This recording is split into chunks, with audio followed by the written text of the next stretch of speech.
The hardest part of our business is the fact that we're all remote. There's always a little bit of delay. Best part about an office is that little things get solved a little bit quicker. Yep. And they're all working. It's not like you know what they're doing. Yes. I don't think it's necessary in today's day and age, but there's definitely benefit to it. Sure. And we're remote Latinos. I'm all remote. We have remote Africans, remote Asians. We're going to remote world. Yeah. Yo, what is going on, everybody? We got a good one for you today. We got the man, the myth, the hiring and recruiting legend, Mr. Omir Block, with Remote Latinos. I thought it was Latinos, but he corrected me.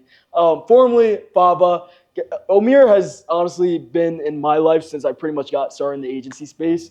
And dude, I'm super excited to do this podcast. I'm excited. Super dope. Thank you for having me on. Thank you for coming. I think a good place for people to start, for those of you guys that don't know Omir, I think it would be good to hear your story. Absolutely. So I've been in the space going on 6 years now, which is crazy, since August 2018. Which is like being an OG in the space. Yeah, OG. I was driving Uber back in 2018, going to school, and just not really knowing what to do with life. I was probably your age. How old are you now? 22, right? I was 23, so driving Uber, working out, and school. Like, nothing else. And I get a call from Mr. Joel Kaplan and one of my best friends, Marcos Rosinger, and they were partners at the time. And they were looking for a salesperson. And at the time, their agency was doing about $30,000, $40,000 a month. They pitched me about coming to work with them because actually previously, a few months before, I went to visit them in Colorado, and that was like a few months before they called me.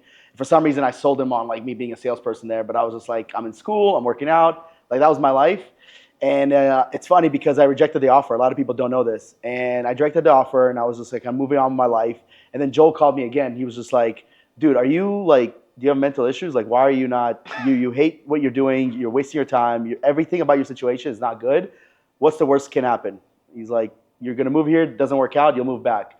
So I was like, you know what, you're right. But the problem is I had no money. I had $100, $200 to my name. And I told him if I move, I need like some stability. And he's like, we'll pay for your rent, we'll pay for your food, take care of you, $2,000 check as soon as you come here. So August 12th, 2018, I got in my Toyota Corolla and drove from Atlanta to Boulder, Colorado. It was like a 23-hour trip.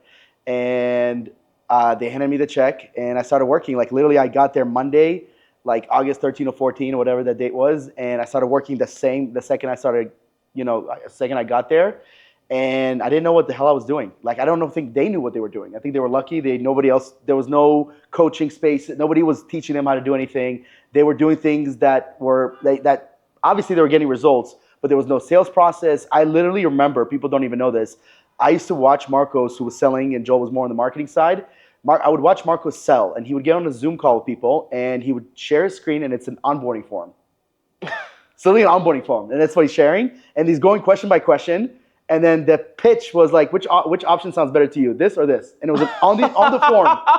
And I'm literally like, what am I selling? What is this? What am I doing? I don't know if this is going to work out. Like, I'm already like questioning it, but I started cold calling when I got there. We were cold calling Kairos. A couple of them turned into started getting appointments. I think I got a couple of deals from the cold calling, and then they moved me to sales, but that took like 2-3 months. Like, I was pretty slow because I was still learning everything. At that point, I've only done sales for maybe 6 months at a dealership, and I got fired, and that was a whole different story. So didn't work out there. So I just had no confidence as a salesperson. Besides, I was working for Uber and I connected with people. And I just was struggled. And people know me as the person that struggled for 3, 4, or 5 months. I didn't bring any deals, and I got one deal. And then, they basically put me on a PIP. And for those that are watching, like, PIP is a performance improvement plan. So people that are not doing good, you want to, give them like a last chance to prove themselves. And that PIP came January 2019. And I remember they put me on a PIP. They said, hey, you have to close $6,000 that month. I remember, which is not that much. If your closer doesn't close $6K in a month, you should be worried. And that week I closed like $8K. The next week I closed $12K. And then we meet up with one of our mentors back then, Galen Dill, which people don't even know about. And remember, like, he gave us a ton of value and went to 10X, February 2019. I vividly remember this. And I met people like super young, 24, 25, 26-year-olds. They're all making money. And I'm like, holy shit, this is so possible. And I would say, like, these events, like the hypey events, the Grant Cardone events, the Tony Robbins event, they're great if you meet the right people. If you go there, you shake their right hands, like, anything can happen. Basically, we went from 40, 50,000 a month because we were stuck at that number to 250,000 a month in like 6, 7 months. I made my first 6 figures. I made 200K in commissions in 2019, and just really took it from there. I've been closing high ticket sales from like as long as Temple. You just interviewed him recently, so which was really cool to see because I don't come from money. I'm an immigrant. My mom works an office job. My dad works in Uber. So to me, I'm like, I gotta break out with that. I gotta break out from what they have done in order to be able to take care of them. You got to do the extraordinary to be extraordinary. That's the ultimate thing, right? So, yeah. And then around 2020, I started my company. I noticed that a lot of agency owners struggled with hiring talent. They were going to Upwork and Fiverr and online jobs instead of focusing on the agency and focusing on growth and how to actually provide value to their clients. And I was like, if I can solve the issue of connecting high-level talent with agency owners, something cool can happen. And we've been doing that now since November 2020. We've placed over 1,000 people, worked with hundreds of agency owners. Joel became a client. Eddie Malouf's a client. Ryan Pineda's a client. So been working pretty cool, man. And now we're just, the picture has never been more clear about what needs to happen in terms of going from where I am today to the next, several months and the rest of the year. So let's backtrack a little bit, right? Because you didn't close the deal for 4 months. There's a lot of agency owners. I mean, I coach a bunch, and they'll tell me, "Oh, dude, I just brought on this closer, 2 weeks and nothing." Right. And they're like, "Should I fire him?" Yeah. What would be your advice to the person out there about giving someone a chance? I love that question. I think it really boils down before the 2 weeks is like how set up is the closer? Like, are they getting consistent appointments on a regular basis? Is the offer selling itself? How's fulfillment? How's the marketing? If a closer is coming in and doesn't have confidence in the company and what's being sold, it's over. And I'll give you an example. I sold my service for 2 years, and I brought on a closer this year. This was my first time being away from sales. This guy had a little bit of sales experience, very little, but I had to train him on everything from the intro to the demo, handling objections, and just everything. And this guy's Colombian, by the way, lived in the U.S. for a little bit, and he's on track to make 6 figures as a Colombian man, which is like literally wealthy here, which is insane. Closing, $50,000, $60,000, $70,000 in revenue like that. So but he came in, he knew I was already closing without you. I'm closing with or without you. We have a great offer. We have great fulfillment, great client results. Like, we know what we're doing. I just need to find someone that can learn. So my question to those agency owners is, did they sell before the person comes in? Because a lot of these agency owners, they're introverted. They have struggle in selling, but they're struggling for many reasons. Like, why are they struggling? Where is that coming from? Now, a lot of agency owners are not closers at all. So I get them not being able to close. But if you think a lot of the agency owners, this is the biggest issue. They think bringing on a closer is going to solve all their system and operational issues, because a closer needs to come into a well-nourished system. Again, appointments need to be there. Fulfillment needs to be there. There needs to be client results. Like, they need to come into something that's real. Or if that's not there, the closer you're hiring, he better get equity because he's helping you build a company. And they're not willing to do that. They're going to give 10%, maybe a little bit of a base in the beginning. So I think give them a chance if they're showing up. 2 weeks is definitely not long enough. I think a month is where you can see a lot of things. I care about a few things with a closer. One, are they showing up regularly? Like, showing up right there, like, there are closers that accept the job offer and they're gone the next day. So are they showing up? What's their attitude? Like, you're not closing. I want to see you be positive about you not closing. I don't want you to be on depressed coming into the calls. Are they coachable? Because that's super important to me. If you are showing up, you have the right attitude and you're coachable, I will make you a fucking savage, because I've done it with hundreds of agency owners. So these agency owners need to learn from people like yourself, from Brandon. I know you guys have a coaching program coming up about what it takes to actually make sure that it's not the closer's fault.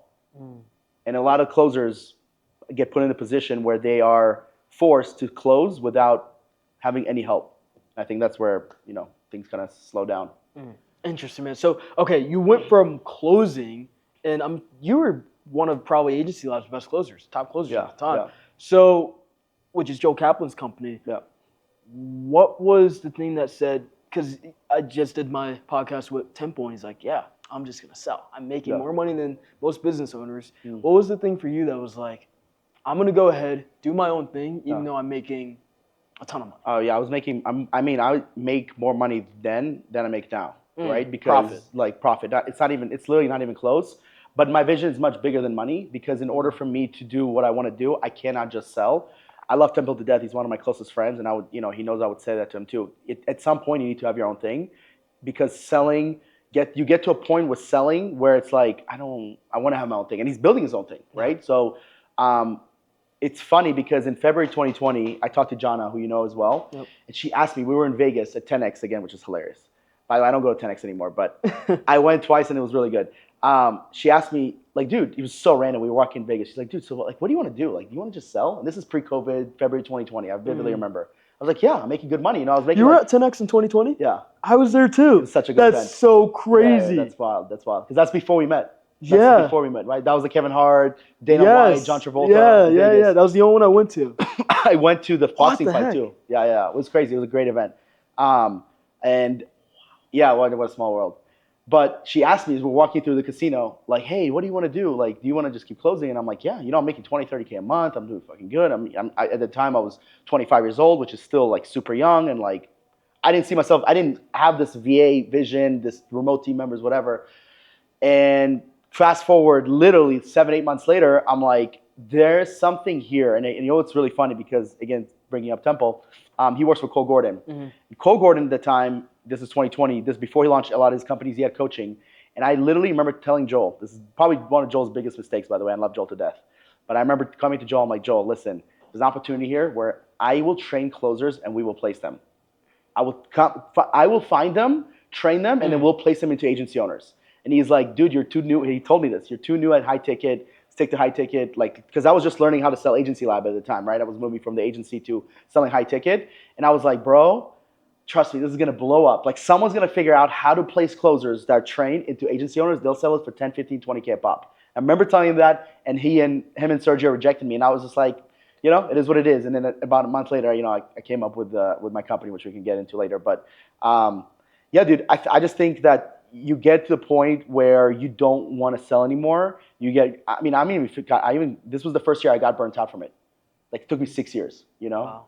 And I love talking to people. I love connecting the dots. But I honestly got burnt out from it when I saw the success of my closer. I'm like, oh my God, he's literally closing better than me right now. Why the hell am I taking calls? Take all my calls. And the reason is because I see the entire picture, right? I see the fulfillment. I see the clients are doing. So sometimes I'm a little bit more hesitant about who I want to close. Yeah. He doesn't know.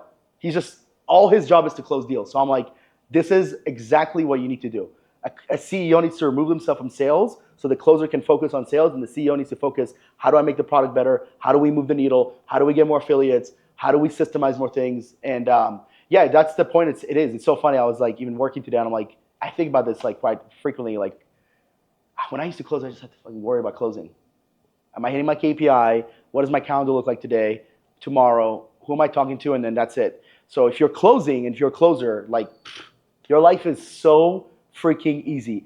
Jared and I have to worry about everything, every little thing that comes with a business, from the front end to the back end, everything in between. And at scale, now we're working on our brands and marketing. Like, 3 or 4 years ago, we didn't need to do this bullshit. No. Not at all. Like, running the business was already hard enough. Now we have to also do content and short form and long form and get subscribers and this and this and this. I'm like, dude, this is a whole nother ballgame. I look at Iman Gadzhi and I'm like, the reason I believe he's been able to blow up, again, timing is everything. He's, super hardworking, whatever. But it's because he gets to focus on this. That man does not work on the business at all, right? So for you to grow your YouTube like the way Matt has, bro, you can't work on the business too. No. And that's what I'm like noticing now. It's like, man, because when we talked on our podcast, like, the goal is to get to private equity. Yeah. And we need to get good at doing the little things at a high level. Because that's what the company is bringing you on. They're not giving you 80, 90% of the company. They're giving you 10, 5, 15%. So that means that you're a minority owner. How can you maximize the minority share to maximize the profits of the company? So it's little things that they need to fix in order to blow up. And yeah, anyway, we're going on a tangent here.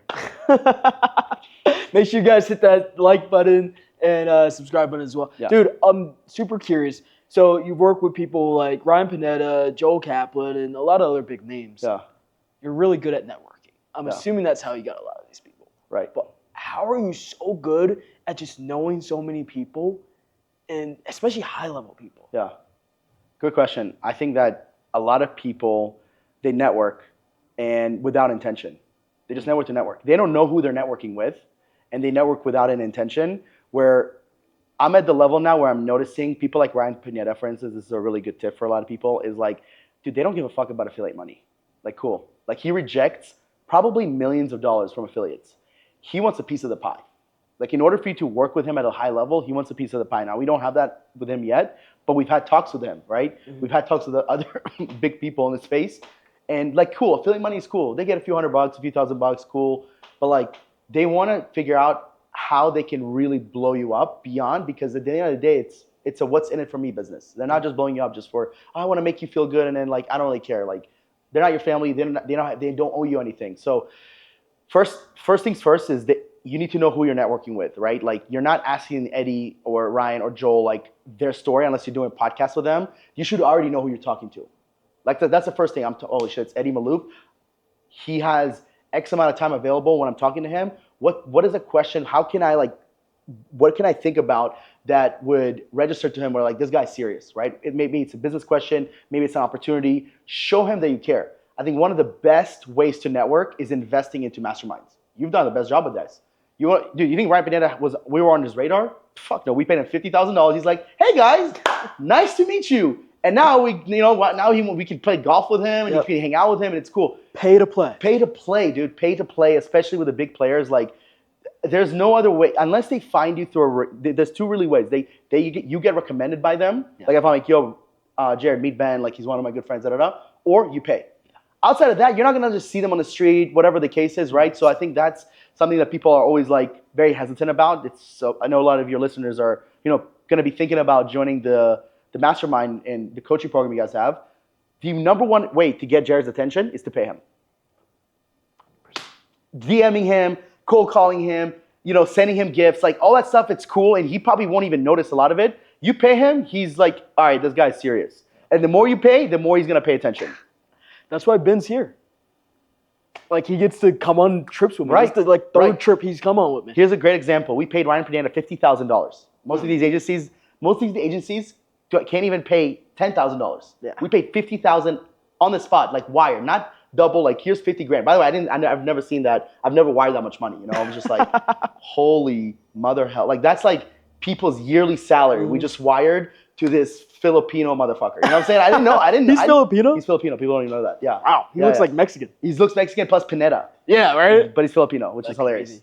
First off, great guy, by the way. But secondly, immediately got into attention. But what really helped us is the podcast. I didn't know how powerful this podcast was. So when we did this podcast, we've already made our money back plus more. Wow. Just like that, overnight. I honestly have so here's what's funny. I'm super into selling, coaching programs. I always like, if you want to do that's you. I don't want to do that. It's not my thing. I just want to focus on staffing. That's my passion. But I love coaching programs. They changed my life, and I know that a lot of people can get the help from it. And I think I heard this from Dan Martell or Hermosi, someone. They were talking about so many people invest and they think just investing is going to do the job. Like, Jared, I paid you $10K. I'm not doing shit. And I did some of the stuff you said, but I didn't do all the stuff you said. But it's like, if you pay and you play, that's the key word. You say pay and play. If you pay and you play, bro, that's a game changer. So how I network with these guys, I pay a lot. I pay them. I've also, like, people like Eddie, Joel, I got lucky. I've known them for a long time. And then, get recommended all the time. We have affiliates. Some of these guys care about affiliates. Some of them don't. But ultimately, it's like a lot of people are listening to this. You don't even need to think about that, bro. Until you're at 100K a month, like, that's like, it'll help tremendously, 100%. Don't get me wrong. But like, just do the little things. Just get client results. Just start getting client acquisition systems. Just hire a salesperson. Don't think about the Pinedas, because most people can't afford his podcast. His podcast is $25,000. Yeah. Wow. Unless you're Russell Brunson and freaking Grant Cardone. But if he doesn't know me, so 25 racks. Guarantee most people will not be willing to pay that, because his podcast is for an hour. And his podcast, if you watch his podcast, he's a genius. He literally brings people that he wants to learn from, and he asks you a question about how to improve his own business. I'm like, and he's getting paid. And he's getting paid at the same time. And then, like, we're putting him on social media and this and this and this. And then I sold like a couple tickets into his event too. So like, it was such a good play for him, because like, worst case scenario, he gets 50 racks, and then we've already made our money back. And now we're, communicative. Now we've had conversations. We have his number. Like, it's cool. Like, we, even had dinner with him and Tim Grover, which is insane. Like, literally, I picked a corner at the table. Literally, Ryan Pineda's wife, Ryan Pineda, Tim Grover. Wow. I'm literally sitting there. I'm like, what? what is life like right now? You know, because Yeah. a guy 5 years ago, I had to, drive Ubers. Ubers, and I had to go to McDonald's and I had to like double check my bank account and be like, not getting the breakfast today. I'm gonna get a sweet tea and I'll survive on it. You know, like I've been Yeah. broke, and I think when when you don't have money, you realize like the impact that money can make. So Something you did very well is, and Jesse Itzler says this. Jesse, that's it, sir. Yeah. was Jesse at 2020 Tonight? Yes. Or was that 2019? I He was at ClickFunnels, but I've seen him live for sure. Yeah. Well, nonetheless, I heard him say this at one event, and he was like, "If there's no room at the table, pull up a chair and make room." Yes. And that's what you did. Yes. That's freaking awesome. Dude, I love that. All right, so let's dive into recruiting, hiring, and all this stuff. You've worked with how many agencies and coaches? And Hundreds. Yeah. How many people have you placed so far? Over 1,000. You've placed over 1,000 employees. And this is where I feel like, especially, there's a lot of kids in the space now. And I can't really be talking because you're like the oldest guy there. Like it's crazy. Like, it's insane. It's wild. But all in all, I get on a lot of calls with these people, and they're like, "Oh, my employees suck, and this person is an idiot." Like they're just they're using derogatory terms about certain team. Like it's ridiculous. Totally. Leadership is definitely lacking, and something that's not talked about enough. But I forget who it was. I want to say Rockefeller, or Carnegie, but someone like that said one of the men who built America. Essentially, he said, "Take away my factories and leave me my people, and my people will come back and build bigger and better factories. Take away my people and leave me my factories, and grass will grow on the factories floor." People are the most important thing. Fred Smith, founder of FedEx. My dad used to work at FedEx before he started his own business, funeral homes. And my dad used to always tell me this. I never understood it. And when he was running his business, when I was growing up in his business, I was young. I was like 7, 8 years old. I was trying to tell him how to run his business. Yeah. And he's like, people, service, profit. Take care of your people. And I didn't truly understand that until I came to the Mexico event with Sergio, and he gave his leadership talk. I was like, oh, shit, that's what this means. This is how you lead a team. So I guess where I'm going with this, long story short, is where do people really mess up in terms of a leadership and hiring perspective? So you might not like this answer. Okay. Because I believe that most of the people that are watching this video, they're trying to be business owners instead of going to work for an agency. I got so lucky. I got to work for one of the biggest names in the space. And then I got to work with Sergio, who's like one of my biggest mentors. Yeah. And I got to see how they lead. So then I'm like, oh, I could do this. But if I wasn't them, I would have no idea how to do it. So many 17, 18, 19-year-olds are starting their business, which, by the way, is amazing, and it's hard. And props to you guys, because at 17, I was doing things that would ban me off the internet. So I give you guys much props, because it's like, it is hard. And I give you, again, it's praise. But like when I get on a call, and it happens once or twice a month, because people from your network or Matt Shields, they'll find us. And they're 18, 19 years old, I am super skeptical. I'm coming into this, I'm blocking. I'm not coming into this as open, like, oh, I'm gonna help this person out. Yeah. I'm blocking them immediately. They need to sell me that they're ready on the leadership part. So the first thing is that they have never really had a job.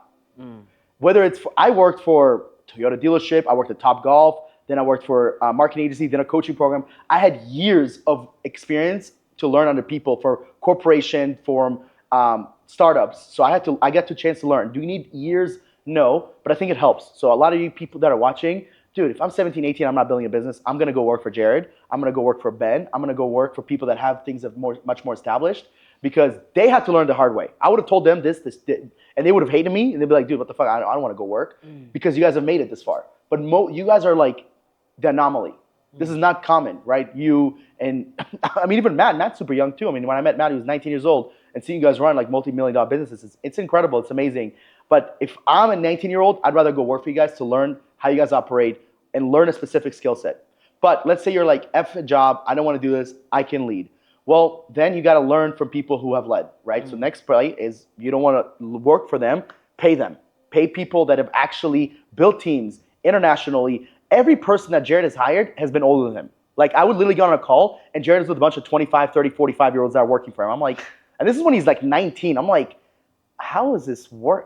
And they're crushing it. I'm like, how is this possible? You have to obviously, first off, hire the right people. But there are some people that are born with like a leadership like vessel in their heart. And it's hard to be like, yeah, if you're not born with it, you don't have it. Because I believe you can learn leadership, right? You have John C. Maxwell, you have Ed Milet, you have all these podcasters. I mean, Alex Hormozy. And I think the person that talks about leadership the best in the space is Layla Hormozy. Number one. Her videos on leadership are incredible. Yeah. And I don't know if you know this, but on school, they uploaded every single video from Alex and Layla, and they've categorized it now. I get goosebumps. Wow. It's literally, you sign up to school, you join their school community, and they have every single video they've ever posted online, which is hundreds of videos, customized. So you want to go to leadership, she has 20 videos on leadership right there and then. So instead of looking it up, you just go to school, it's right there and then.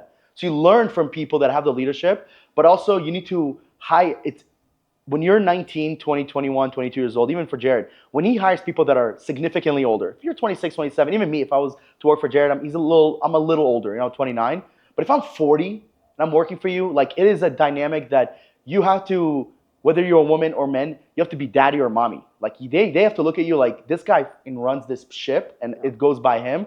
And I think it just takes confidence. I think it takes time to build like leadership. I'm still learning, man. I'm still not perfect. Sometimes I'll slip up. Like one of the things that I mess up on is sometimes giving people raise way too quick. I'm like, this person's crushing it. I'm like, raise. You're like, right? Matt. Dude, I do that. I'm so bad at it as someone gets mad at me. So I have a business partner, he always gets mad at me. But something I'm really good at is being able to empathize with people and I have connected with my team members like crazy. They open up to me. The reports they send me are so detailed about their day-to-day and their life and everything they want to do and what they want to accomplish. So I know for a fact I'm a good leader. And of course, I'm not perfect, but I got to learn from people. So you don't want to get a job? Cool. Pay and then go watch videos and then understand what is it like to be a good leader. And honestly, another tool would be ChatGPT. Look at yourself. What type of leadership, if you were to work for Jared, what type of leader would you want him to be? How many hours of training would you want from him? Ask ChatGPT, like literally create a plan with AI, and you can it will literally give you the exact step-by-step of how to become the leader you need to be, and then it's up to you to actually make it happen. Dude, that's super interesting. So, all right, you've placed over 1,000 people. You probably, if you place 1,000 people, you probably have done at least 10,000 interviews, I'm assuming. Right? Much more. We have like 35, 40,000 candidates. 30,000, 40,000 candidates. That's insane. Yeah. 30 to 40,000 interviews. What are you guys looking for? And I know it depends on the position in the company, but what are the main things in kind of your guys' hiring process? Yeah. I think the biggest thing, man, is attitude. Like, take away the English, take away the computer speed and internet, all that stuff, right? It's attitude. How's this person showing up? Yeah. Like, I can literally read someone's energy. Do I need them to be, like, I'm a bubbly person, you're bubbly, you get on an interview, we're like, but like, I don't need you to be that. You're right. If it's a system person, what's your attitude as a system developer? If it's a salesperson, salesperson needs to be charismatic. I get on a sales interview and this guy is just like monotone, I'm like, bro, I have to work on you so much. So there's no way. So attitude is the first thing I look for. The second thing I look for, obviously skill experience is super important, but I want to talk about like the more, the things that people don't think about. So attitude's one. Another thing is like their knowledge when they come into the call about what we do, because it's so interesting to us when they interview with us. They think that sometimes they interview with us, like literally my company, versus this is just part of the process. So I want to see like their intelligence outside of like what is being given to them. You know what I mean? Like I don't even know the word I'm looking for, but like almost like the common sense. Like common sense is not so common. You realize that very fast. And especially, keep in mind, like we only hire people outside of the U.S., majority in Latin America. We're hiring the Philippines, India, Pakistan. So like they're doing everything on a second language basis. And a lot of Americans don't understand that is hard. Like, first of all, most Americans only speak English. So I speak Hebrew pretty fluently, speak Russian very okay, Spanish like a 4-year-old. And I'm telling you right now, like doing an interview in Hebrew or even doing a sales call in Hebrew is difficult, man. Like I'm sitting there, I'm like, man, if I had to do this whole thing in Hebrew, I would have a hard time. Now, do I speak Hebrew every day? No, but like I still speak it. So we have to give them props to people that are doing this in a second language, because I look for now in today's day and age, I don't look for people that are $4 or $5 VAs anymore. We're at the level where I don't want $20 people, because I'd rather just like most people, US. But I want the 8, 9, 10. And you see the difference. It's like, holy shit, people are asking to get paid $1,600, $1,700, $1,800 a month. Man, it's such a big difference. And it's like a line, because, so I'd say attitude, man. How they show up to the call, their knowledge, and just like their hunger, like what's going on. And this is one of the best things you'll hear on this interview is The best talent is not looking for a job. They're working. They're working for Jared. They're working for Ben. They're working for Temple. They're working for me. They're working. Yeah. How can you find those people? And one thing that we have mastered, like, and we're still mastering, is poaching. Like how you get someone from a really big corporation and really big company, because that is the key to success. Yeah. Every single there's two keys to success for business: is like the partnerships you have and the team members you have. Right? The partnerships, whether it's your actual partner, the affiliates, and people that are bringing you business, and like the team. But if all your team is off of Upwork, off of Online Jobs at PH, off of Facebook groups, you're doing something wrong. People that are elite are not looking for a job. The best sales closer right now is not looking for a job. No. They're Not a working for chance. Cole Gordon. Yeah. They're working for Matt Shield. They're working for Joel Kaplan. Yep. How can you find them? How can you snipe them? Because some of them are not happy. Some of them are extremely happy. I like to tell, this is my expectation when it comes to poaching. I'm like, if someone's extremely happy, they're in an incredible situation, leave them. For me to make you from extremely happy to happier, I have to give up crazy stuff. But I want to find the people that are in a good situation and either want to keep growing or in a good situation and are not getting paid enough. But they're doing good. They're content. That's what I want to find, because the content people I want to find. The people who are upset and pissed, they're already applying. I don't need to like work on them too much. But it's the people that are, I'm working, I'm content, I'm making good money, I'm making $1,500, $2,000, $3,000 a month, but I want to make more money. I'm working, but man, I want to lead. I want to have a team. Those are the people that I'm like, oh, well, there's an opportunity here. Let's talk about it. And now they're much more open. And then, we've done this like so many times now where it's like, our clients, we're high ticket, you're high ticket. And here's the best part about high ticket is that your service is expected to be better. Every person we know can charge $500. Yep. But what happens when you charge $500? The expectations are lower. So when people pay us more, they expect higher level talent. High level talent requires us to do more work to find the person. So it's an interesting psychology, man, and that's been really good for us as well. So yeah, that's awesome, dude. So all right, you've obviously, like I said, placed a ton of people. From the biggest companies that you've worked with, what does their onboarding process look like to where they can actually retain the people that you're placing? Yeah. Because I'm sure there's a big difference between someone like Eddie's company and then the beginner agency owner. Right. Well, first off, I noticed that bigger companies have 2 onboardings. Two, not one. Okay. One onboarding is specifically like team focused, like what's the company about, and then one role. about the position, the role. And I used to do one in both. Yeah. And now we're doing one specifically for the role. Like we just actually started this year, and I'm like, oh wow, all these companies are doing 2 onboardings. I think onboarding is good, but that doesn't determine your retention.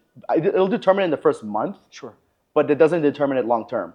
But it determines if that person will be successful in the position. Right. And I think one of the most important things to cover on onboarding is obviously you want to cover core values. The KPIs and the KPIs can change, right? One day it's this, the next day it's this, then less ad spend. Okay, we're going to lower the KPI. That's interchangeable. Core values you have, they're established. We have like first week must-haves, first month. Like we create a lot of expectations for them and from us. But one of the biggest game changers have been like we create a short-term and a long-term roadmap. Okay. Like here's what this role looks like in the next 3 to 6 months. As we said right now, things can change. Here's what this role and what your position and what you could be in the next 6 to 18 months, for instance. And we show them this and we give them like a picture of, first off, people get excited about money. Like how much money can they make? What type of bonuses and commissions, incentives do you guys have? And then you have to figure out, this is very important again, are you hiring a high performer or are you hiring a leader? Because a lot of people, again, I've messed up this all the time. I still learn from this. We take our high performers and we put them into leadership. And I literally just messed up with one of my CSMs because she was like, I didn't even really want a leadership position. She's younger, she's got shit going on. She was just my only CSM. I'm like, you're going to go into leadership because she's been performing so greatly, and I put her in that position. So ask yourself, do you have a high performer or do you have a leader? Because yes, leaders are high performers, but not all high performers are leaders. Yeah. Right? Yeah. So when you create this long-term roadmap, you want to sit there and think to yourself and ask them, this is an open conversation, do they want to lead? Some people have had managerial experience and like, dude, I don't want to. I do want promotions based on performance, but I don't want to lead. Or man, I would love to lead a sales team. I would love to lead appointment setting, cold calling, whatever, video editing, be a content creator. So find that out. And then one of the most important things to do is the communication you have on a daily, weekly basis for sure. We have an end of week report where I see how the week is going, and all the leaders submit their reports and we review it, myself and the operation manager. But one of the biggest game changers, so outside of the end of week report, has been the end of month report. And that's where we get on a one-on-one with every single person. One-on-one, one-on-one, one-on-one. It's about 15, 20 questions, and we get to see, what do you love about the company? What do you not love about the company? What would you change? Do you do that sometimes like anonymously too? No, it's literally You always every single person. But I do it with, as a CEO, I do it with specific leaders. Yeah. My operations does it with the other Sure. leaders, and then other leaders do it with their Got it. department. So I don't do, we have 20 plus team members. I'm not doing that. But I will do it with like 5, 6 of the people that are directly reporting to me. And there's like specific questions on there that tell me exactly how their mindset on the company. And that's been such a game changer, bro, because I get to see like one of my questions would be like, if you were the CEO, what would you change? This is your company. What would you change? Man, honestly, I would get rid of this system. This system sucks. This person, honestly. I love that question. It's a really good question. Like questions like that make them think. You want your team, there's some questions that are a little bit more basic, right? Sure. Well, how is your KPI? How many sales did we do? Blah, blah, blah. But I want some questions that like make you think and sit there and be like, what would I change if I was a CEO? You know what? I would change X or I would change Y. And we get to talk about it because some things are impossible to change.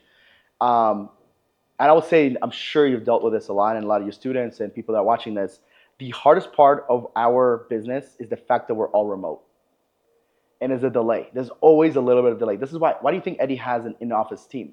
I'm sure Eddie would much rather work with his wife next to him, and he holds a daughter, and she holds one of the daughters, and they work remote. But the best part about an office is that little things get solved a little bit quicker. Yep. Even if we walk into his office, I'm like noticing. I'm like, oh shit. You can literally walk from one department to Eddie's office to Terry to whoever it is, and then things get solved. And they're all working. It's not like you know what they're doing. Yes, and they love that. Yep. The thing is, I don't think it's necessary in today's age, but there's definitely a benefit to it. Sure. And we're remote Latinos. I'm all remote. We have remote Africans, remote Asians. We're going to remote world. Yeah.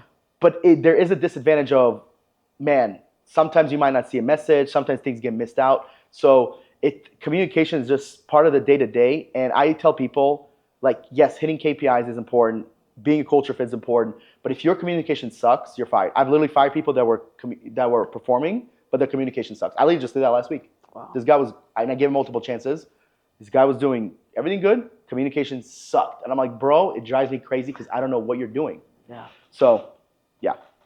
That's awesome. What's next? What's next for remote Latinos? What's next for Omir? Yes. He keeps wanting to say remote Latina so badly because we're in Medellin, Colombia, and he's been surrounded by females. And he's like, Latinas, so it's hard for you to say it. It's hilarious.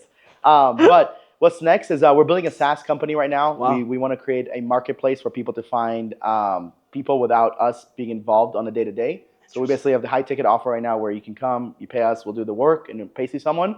Or we want to build basically what online jobs that PH has done. Yeah. People don't realize. Do you know what online jobs that PH is worth? I'm going to take a wild guess and say a couple $100 million. 300. Yeah. Almost 400. Yeah. $99 a month. Wow. They have Insane. millions of users. Insane. Nobody else is doing it in Latin America. If I said, Jared, where's the best place to hire Latinos? If you, without any company, where would you go? To hire Latinos without paying a company to do it. Running ads? Running ads. But that requires you to run ads, spend money, and get the leads instead of a platform that can boom right there and then take you 100%. there. That's genius. Yeah, so we are literally creating it. We're about 85, 90% done. We're hiring a CTO here, so we're going to be interviewing some people pretty soon. Your company's about to blow. Oh, we're about to. I mean, you guys take are up. ready. Yeah, but we're about to take off, bro. This is I'm this so happy company. for you. This SaaS is what retires mom. Because the company I'm running now I'm set. I'm good. We're good. My team's taken care of. All my team members are making more money than they've ever made in their life. My closers are fucking rich. It's cool to see. But this is not retirement money. I'm not set for this. Even if we exit. So the SaaS is we can sell this. And that's what got a lot of people's attention because I'd love to build it how High Level built it. Whatever High Level did would be through affiliates. High Level still doesn't run marketing. Oh. They're a $1 billion company. $1.2 billion. 40% recurring every month. 40% recording, and they started in 2018, bro. They started when I first got. I remember them launching, and they were so bad their first 2 years. Horrible. One of the worst. You would lose clients if you have it. Yep, probably. No, I literally lost clients. I was in the desert in Israel, and I got a client from. Yo, you guys are calling and texting patients at 4 a.m. This guy got mad and he exited. And literally, I came back in the 2 weeks I was there, and we lost I'm not kidding, 15, 20K in rev. Wow. Easily. sucked. I hated them. But now they're the best. Like if you don't have high level as an agency, I'm like, where are you? What are you doing? Yeah. Unless you're at like $5 million. I think up to 5, perfect. Yeah. After 5, I don't know if it's perfect. That's, depends on your agency. So SaaS is the future. I've always wanted to get into SaaS. I've been saying this forever. Whoever can figure out how to build a high ticket with a low ticket offer wins. Because rich people 100%. sell high ticket, wealthy people sell low ticket. And when I learned that, that got into my mind, I started thinking, Amazon is low ticket, buying books, buying bullshit. Walmart, low ticket. Even Teslas compared to other cars, that's low ticket. Yeah. Like, yeah, the highest Teslas, but you can be a regular person driving a Tesla, right? Drake selling concert tickets, music. Yeah. It literally, look at every wealthy person, it's all low ticket. No one thinks about the volume. I was reading a book, Made in America. I recommend it if you guys are listening, by Sam Walton. It's his biography. Walmart. Walmart founder. And he told me, well, he didn't tell me, but in the book, there was something about his pricing model and how he was pretty much the Amazon of the 1900s, essentially. Yeah. And it was just like, if we realized that if we price things at a discount, we'd eventually actually just make more money because we're going to get more volume as a result. Literally 100%. And I will tell you one thing, and I don't know if it's undisclosed business, but I remember in 2020 when I was working for Joel, we were struggling with getting appointments, and I was getting sales through my organic, that's what really took me off, and I would say, because that's when I realized I was like, oh, I can build something with or without Joel. Yeah. Obviously, a lot of it came from him, but as soon as he launched a low ticket offer, where it was like low ticket course and $37 and $97, dude, I remember seeing the amount of points we were getting, and we were over delivering on the low ticket. Yeah. I mean, look at Hans Hormozy. This guy's a fucking genius, right? They don't run ads for acquisition.com. No. You know what they're running ads for? School. Get in, $99 a month, start your community, and then boom, school games, and then you get to come meet me. That's all he's pushing right now is school games. And I'm like, low ticket. That is, if you want to make a difference, if you want to get rich and make a difference for yourself and your family, you can do it from high ticket. You want to make an impact in the world and change the world and feed thousands of kids in Colombia, give back to charities, fight causes, get into politics, it has to be low ticket. We talked about politics on my podcast, right? You can't sell high ticket forever, right? It's gonna get to a point where you have to. How do you sell high ticket to the hood? Yeah, 100%. You can't. How do you sell high ticket to a redneck motherfucker in a trailer park? You can't. But they'll go to Walmart, right? So you have to think, how do we make an impact from low ticket beyond anything? And that's always been my model. Obviously, with what we do and how much value you provide and what you guys do with coaching, you can't sell that for $97, right? But what can you create that's low ticket, whether it's a course, whether it's a community, something along the lines where they feel like, because they have to feel like they pay $99, they're getting their money's worth. Yep. And once someone pays you $99 a month, once they get value, it's over. They'll start getting you testimonials, referrals. I always say the perfect client, Jared, the perfect client. If you don't get this on a regular basis, then you got to ask yourself what you're doing wrong. This is the perfect client. One, they love the sales call was super easy. They close on the call or within one follow-up. I think a lot of people get pitched all the time. It takes maybe one or two follow-ups. Two, they get the service delivered within the first 30 days. They feel like they got their money's worth in the first 30 days, especially in high ticket. 3, they give you a testimonial. 4, they come back and buy more. And then 5, they send you referrals. And if you don't have someone doing this on a regular basis, these 5, they give you testimonials, they send you affiliates, they buy more, and they were easy, then you're doing something wrong. Yeah. Is every 100% of your clients going to do that? Absolutely not. No fucking chance. But if you never get recommendations, nobody ever recommends other investors, agents, agency owners, whatever, then it's like, man. And honestly, that's where the companies I used to sell for, we started suffering with referrals. I was like, why are we not getting referrals? We would have to run all these crazy affiliate, and I'm like, I feel like we're doing something wrong. We don't need to we're doing something wrong in the back end, and I don't know what it is. I didn't know at the time I was running the business. But now that I see it, I'm like, if you deliver a good service and you step in and dude, whenever someone has an issue that my team cannot resolve, I'll message them. I'll personally reach out to them. The amount of business owners that have my number, people think that me giving away my number, they're like, dude, you get bombarded all the time. I'm like, bro, I'm not even kidding. I probably get texted maybe once a week. Because they know I'm a business owner. They know they're a business owner. I've got my life. So I give my number to everyone. I learned this from an investor friend. I think Ben knows him. By the way, Ben's here. So we keep referencing him. He's literally sitting right here. But Ben and I know this gentleman. His name is Nicholas Nick, right? One of the best and the realest people in the investor space. And he said this. He's like, my number is everywhere. Yeah, I'm like, yo, because we want to affiliate with him. He's like, yo, what's your affiliate? Like, dude, just give him my number here. I'm like, why? He's like, dude, because most people, number one, don't call. They don't text even if they have my number. And two, the connection that I build with them, it's game over. They come back and buy more. They send me referrals, da da da. So it's like little things like that nobody else does. And I'm like, interesting. I don't know what the question was. I just got on tangent. No, dude, I love it. I love it. Everything that you said. And I love what you said about the low ticket stuff too. Because I'm making the new course and it's like, we're teaching momentum. And I was like, part of me, I was making a slide about what do you price your services? Yeah. And when I started off in the agency space, I literally closed clients for like $97, $197, giving them high level lead gen, everything, just to build momentum. And everyone would say I was crazy, right? But at the end of the day, that momentum is going to help you scale. 100%. It's going to help you scale. 100%. And the sales resistance is significantly lower. So I love what you said. I think a lot of agencies can apply that. Like even a State AI, like relatively speaking, for the value we provided, I would say it was low ticket. Yeah, because you guys paid for It's like it was $900 a month. Yeah. That's crazy. But it was paid in full because they paid for a long period of time. But they got coaching, lead gen, like a ton of stuff. I have friends that I think, I don't know if you know them, but their name is, they're two of my closest friends, Nico and Dima, and they run an agency for Cairo. Yeah. And they're doing about 6 figures a month now, which is pretty awesome. And what their model is literally selling low ticket to now. Not everybody's super low ticket, but they still today 2 years, 3 years. They've been in the game for a long time now. Dude, they sell everybody from like $500, $800, and then some of them, dude. And the thing is, because the clients don't have insane expectations going into it. A lot of their fulfillment is copy and paste. They love them. Their attention is probably better than anyone's I've seen in the space. And then they upsell them. And then they upsell them, and then they want to do Google. You want to do, and dude, it's like I don't know what your program is like, and I don't know what you guys are sell, but I hope that you guys teach people to start selling at a low offer, because a lot of the people that you're going to be coaching, they have no sales experience. And you need to get wins. If you go 3 months as a business owner not getting a win, you're going to go crazy. Like you're going to be like, I don't know if this is my thing. The space has been like just bombarded though. Like, I take it, raise your prices. Literally, I remember having at least 3 different conversations with Matt. Like, how can we lower our prices? And then get people in for a lot lower, because we know that our LTV is going to make up for it in the long term. 100%. And there's other things that you can sell high ticket with, and that's up to you to figure out. But it's not about increasing your price. It's lifetime value, number one, especially in the agency space, and then profits. But you know why people don't want to do the low tickets? Because they know they can't retain. They don't have a good product. Like you said, focus on the product. But if you have a good product, you can get them in for low. Retain them. Dude, super fire. Thank you so much for coming on. I do have one last question for you though. Yes. Let's say you're on the top of the mountain. And this mountain, let's say it's life, right?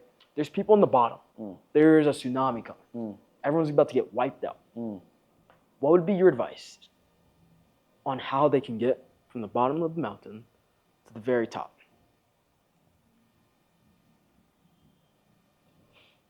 They're at the bottom of the tsunami. Tsunami's coming. They need to get in order to survive, they need to get up. Yeah, there's like a flood coming.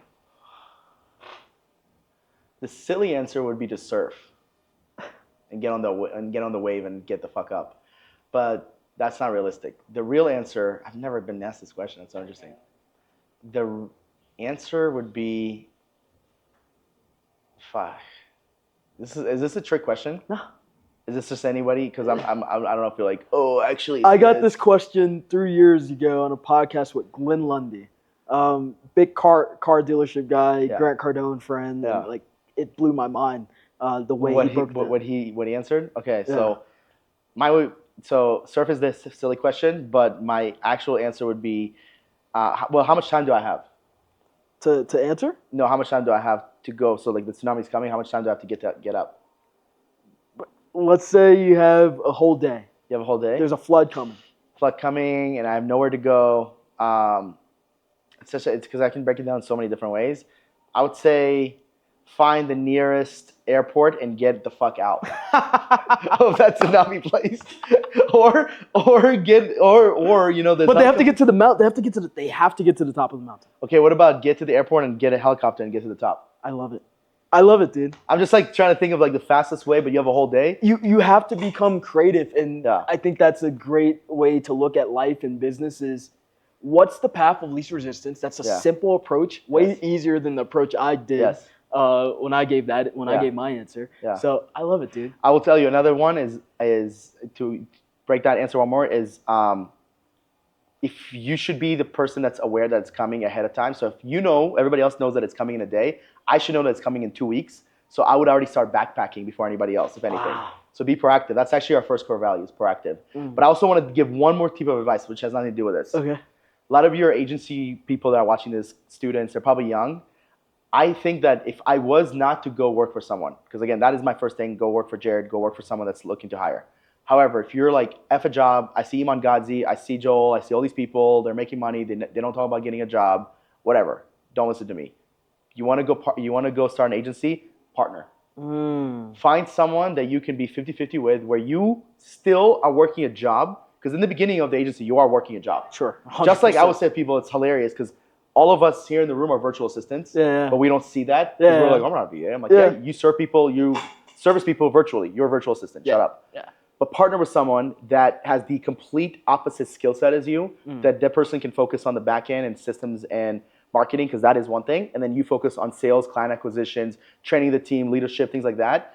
That's what I would do. I mean, I built a business the first year and a half, 2 years without my partner, and the last 2 years with my partner. And yet we butt heads all the time. Yeah. And sometimes I want to strangle him, and sometimes it's like a marriage. It is like a marriage. And I'll tell you what, it's funny because I have a girlfriend now, first girlfriend I've ever had, like longest relationship I've ever had.